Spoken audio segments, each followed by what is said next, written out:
Oke, assalamualaikum warahmatullahi wabarakatuh.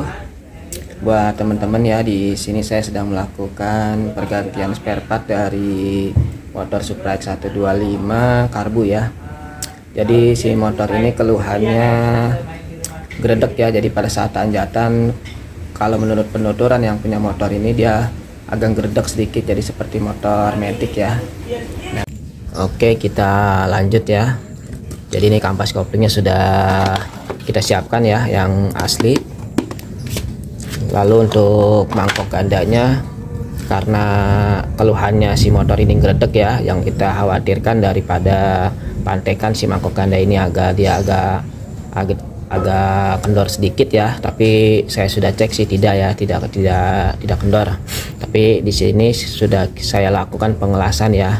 Saya titik elasan 3 titik ya, 1 2 3. Jadi supaya pantekan dari si mangkok ganda ini dia tidak ada gerakan ya, jadi dia lebih kuat. Apalagi untuk karakter anak muda ya, yang suka selip kopling ya, yang gaya pemakaiannya dia agak kasar ya, atau dibentak-bentak. Jadi untuk melakukan pengelasan di titik seperti ini nih lebih bagus ya, lebih kuat ya. Nah, jadi teman-teman juga bisa, kalau teman-teman melakukan pergantian mangkok ganda ini, biasanya kan yang diganti dia tidak satu set dengan lonceng ya, karena kalau satu set dengan lonceng itu lumayan harganya. Jadi kalau kita melakukan pergantian dari si mangkok gandanya aja, dia lebih murah. Lalu kita melakukan pantek kopling ya, pantek mangkok ganda di bengkel bubut ya, atau kita bisa lakukan sendiri. Lalu setelah dipantek, kita titik elasan lagi ya, agar dia lebih kuat. Nah, bisa kita lihat ya kondisi kampas kopling yang lama ya, yang sudah kurang lebih ada berapa tahun nih, saya juga lupa.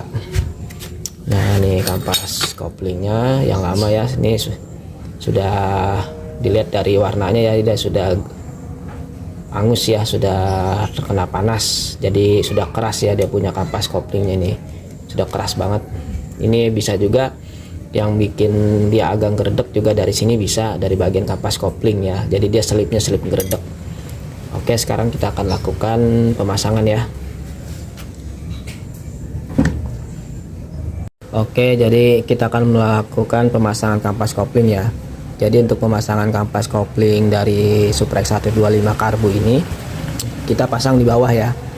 Jadi kita lakukan pemasangan di di bawah ya, tidak di atas ya, karena dia kalau kita pasang di atas dia agak sulit. Karena dia sudah menggunakan per ini 6 ya. Jadi kita akan pasang di bawah, kita akan susun di bawah ya. Jadi yang perlu kita siapkan oli ya, oli yang baru ya, untuk melumasi kampas kopling ini.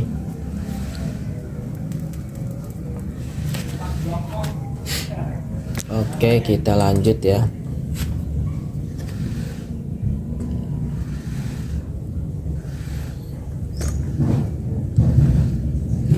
Nah, jadi seperti ini yang perlu kita siapkan, oli ya. Nah, lalu kita lumasi dari kampas kopling ini ya. Kita kasih oli seperti ini ya. Jadi kita akan pasang seperti ini semua ya, dua sisinya ya.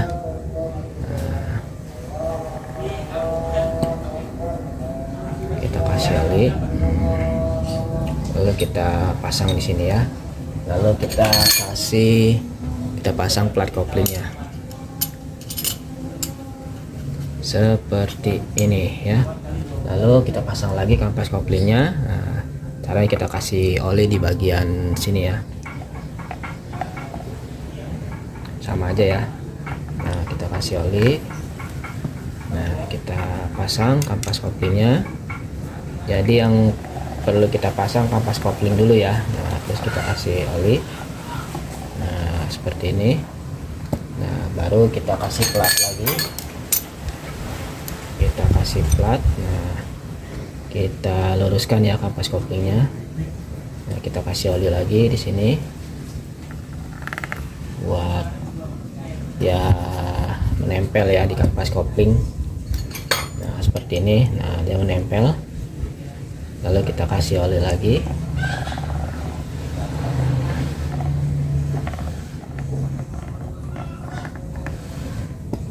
Nah, baru kita kasih plat lagi ya.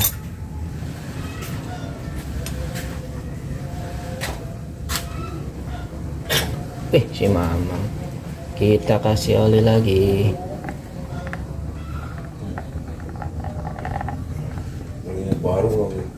Barulah.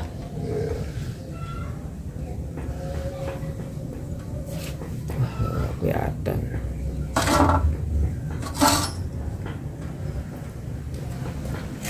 Kelihatan.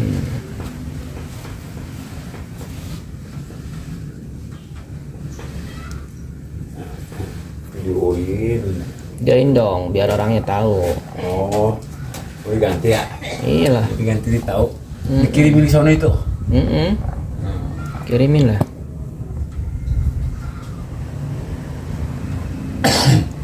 Kita kasih oli. Oke, jadi setelah kita lakukan pemasangan kampas kopling ini ya, kita susun di bawah. Ini sudah kita kasih oli. Lalu kita pasang bagian ini ya. Nah, kita pasang kaki 4-nya ya, atau kaki 6-nya ya. Nah, dia sudah menggunakan, jadi yang perlu kita pasang seperti ini, kita putar ya. Kalau dia belum masuk, nah, kita putar sampai dia masuk ya. Nah, ini sudah masuk.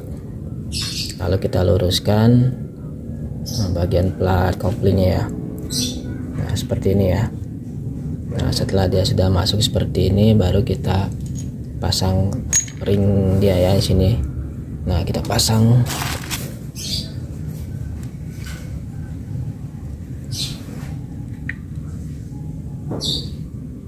Nah, setelah kita pasang ring dia seperti ini, kita luruskan lagi ya bagian platnya. Nah, bagian kampas koplingnya, karena kalau nggak lurus ya tidak akan masuk ya. Nah, lalu kita pasang bagian satelitnya ya. Nah, seperti ini. Sampai dia masuk full ya. Nah, lalu setelah dia masuk full, nah, baru di sini kita akan pasang pernya ya. Kita akan pasang pernya. Ya, seperti ini ya. Kita akan pasang pernya.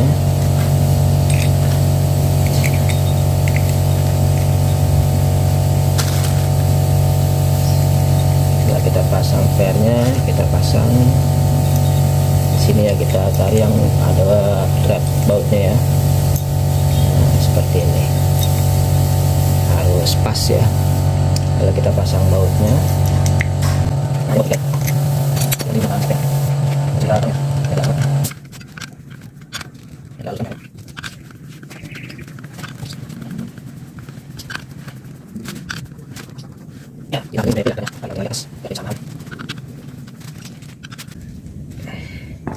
Nah, jadi seperti ini ya hasilnya. Nah, teman-teman bisa lihat. Nah, dia ada ring ya di tengah sini. Ini sudah kita pasang ringnya. Jadi untuk pemasangan kampas kopling ini dia harus bareng dengan mangkok ganda ya.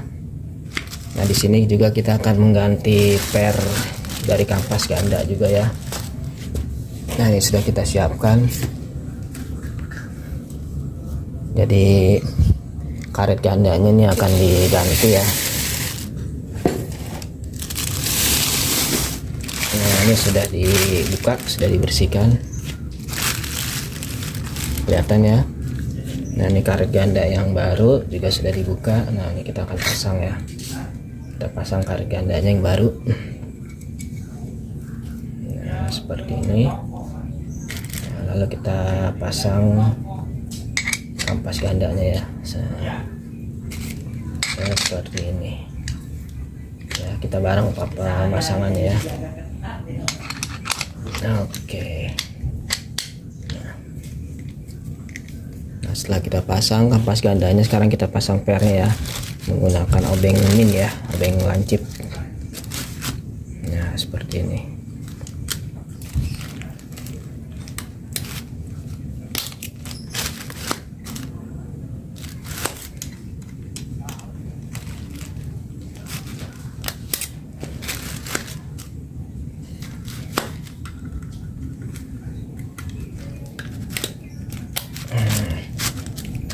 kita pasang bagian ring plat ya, ring plat penahan dia. Nah dia nih yang paling bawah ini ya, dia ada platnya yang paling bawah seperti ini ya.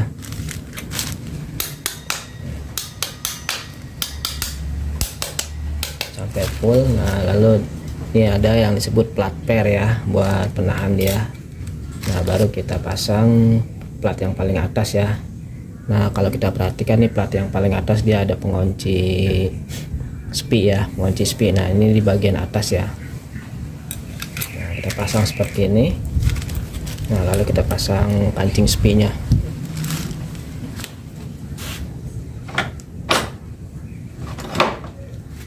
Nah kita pasang kancing spinya menggunakan tang ya. Nah seperti ini.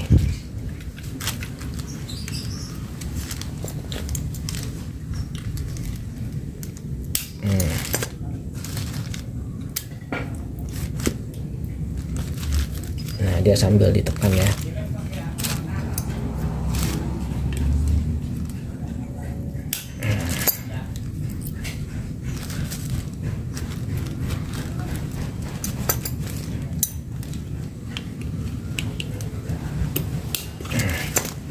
Oke, ini sudah jadi ya. Ntar kita akan pasang. Oke, kita akan lakukan pemasangan ya. Separuh ya. Seperti ini.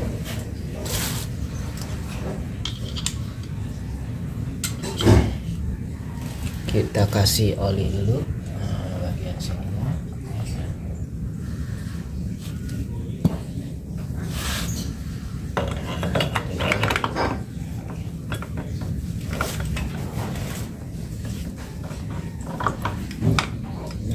Sini kita putar dulu ya, ini ada gigi. Nah, kita putar dulu.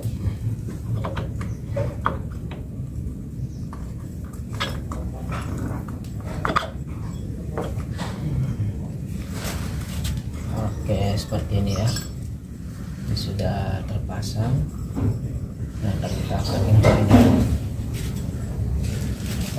bagian kapas gandanya.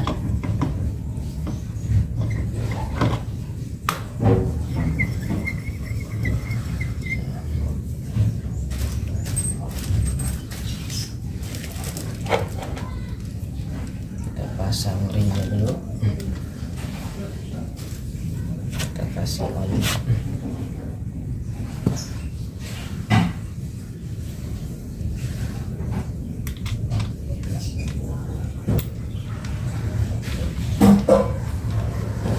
Oke, di sini bagian koplingnya sudah kita pasang ya. Nah jadi untuk pemasangan ini dia harus pas ya, dia ada titiknya ya.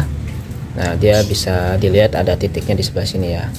Nah dia disamain dengan titik yang di sini juga ya, bisa kelihatan ya. Nah teman-teman,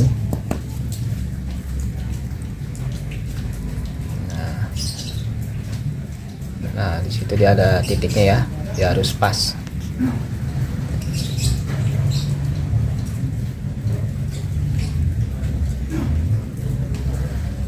Oke, jadi pemasangannya kita harus kepasin titiknya ya. Nah dia nggak boleh kelewat satu mata atau dua mata ya. Nah ke sini belum pas ya dia.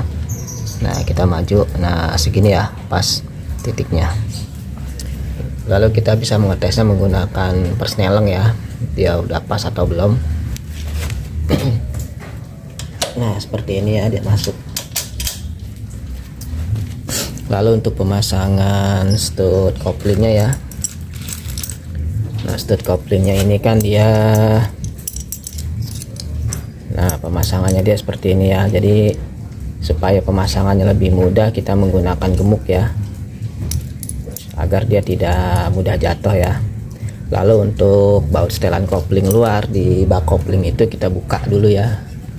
Nah baut setelan ini ya, baut setelan kopling luarnya kita buka ya.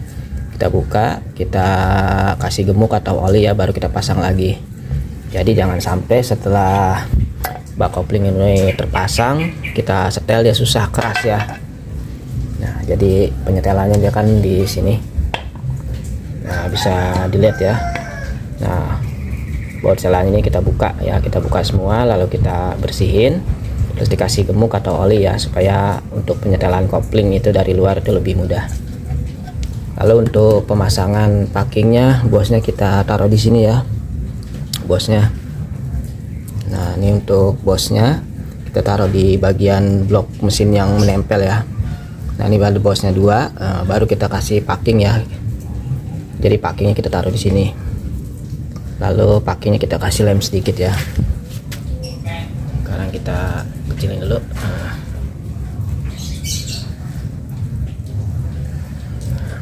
Sekarang kita pasang ya.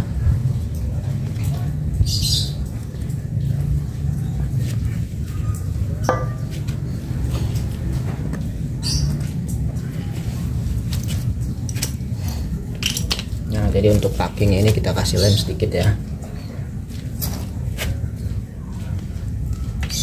asal buat nempelin aja deh ya, biar nggak si packing ini nggak jatuh.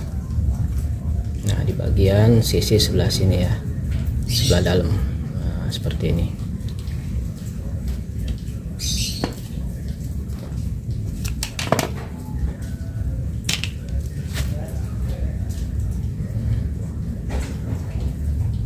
Kelihatan ya. Nah seperti ini, asal buat nempelin aja ya, biar dia nggak mudah copot. Nah setelah kita kasih lem baru kita pasang ya, seperti ini. Nah kalau bosnya dia menempel kan dia tidak akan copot ya. Nah seperti ini. Lalu kita pasang stud kopling dalamnya ya. Kita menggunakan gemuk di sini. Ya kita bisa menggunakan gemuk supaya dia tidak jatuh ya. Nah kita kasih di sini ya. Nah seperti ini. Nah jangan terlalu banyak juga ya, asal dia buat nempel aja. Nah, lalu untuk pemasangannya, nah seperti ini.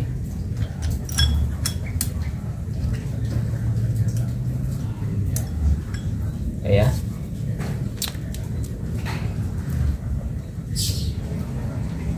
Nah lalu untuk pemasangan peler dia, peler 3 ini ya, ini kita kasih gemuk juga supaya dia menempel. Nah seperti ini. Lalu baru kita kasih per ya. Nah sekarang kita akan pasang bak koplingnya. Nah pernya kita kasih gemuk juga dikit ya, biar dia tidak jatuh.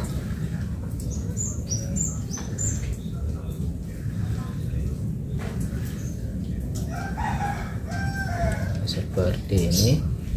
Baru kita lakukan pemasangan bak kopling ya.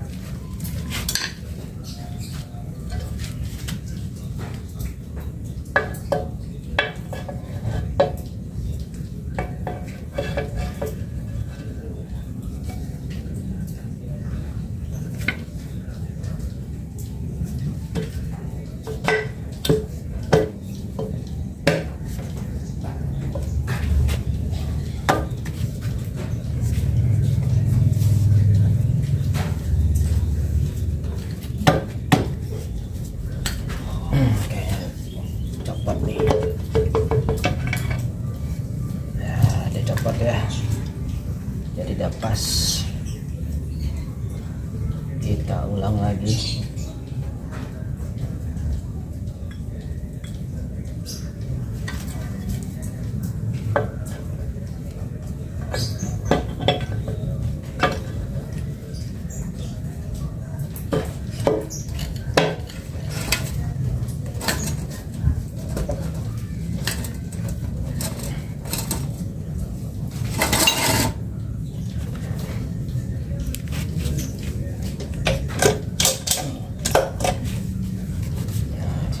Coba mainin menggunakan persneling ya.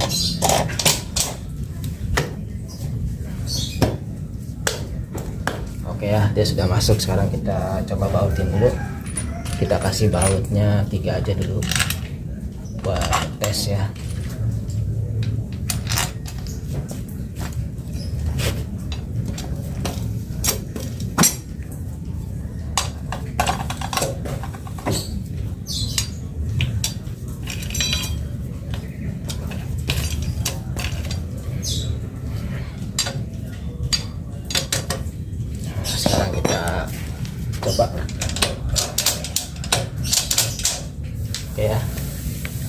Oke, jadi pemasangan kopling sudah selesai ya. Nah, kita akan coba tes hidup ya. Nah, bisa didengar ya suaranya halus. Jadi ini pemasangan kopling sudah selesai. Nah, ini kita akan lakukan servis karbu ya, sama pergantian seal master ya. Karena oke, jadi pemasangan kopling sudah selesai ya.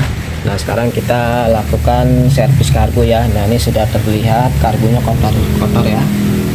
Bisa dilihat ya, ini karbunya ada tanahnya ya. Nah, kelihatan kan? Nah, itu kotor ya. Nah, di sini juga udah banyak kotoran ya, seperti ya kotoran dari tangki ya. Nah, ini pilot jet main jetnya sudah kita buka. Nah, ini kita akan bersihkan. Jadi yang perlu diperhatikan setiap kali kita servis besar, pergantian spare part, usahakan si karbu juga kita cek ya.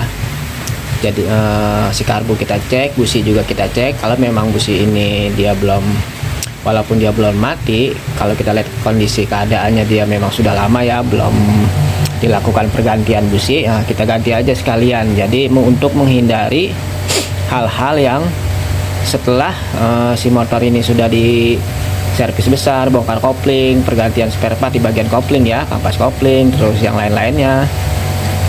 Kalau si karbu ini kita tidak cek, kita tidak bersihkan, lalu si busi juga kita tidak cek, tiba-tiba sudah dipakai sama yang punya, dapat seminggu atau berapa hari, tiba-tiba dia mati, yang dikhawatirkan lah kok motor habis di servis besar kok mati. Nah, padahal matinya cuma karena busi itu. Jadi untuk menghindari hal-hal seperti itu, jadi kita sekalian, jadi kita konfirmasi juga ke orangnya kalau si busi ini sudah lama belum dilakukan pergantian, jadi kita ganti sekalian. Lalu si karbu juga kita cek, kita servis. Jadi setelah motor ini selesai dipakai sama yang punya, tidak ada kendala, tidak ada masalah ya. Oke, itu aja dari saya. Terima kasih ya. Jangan lupa subscribe, like, komen, dan di-share lagi.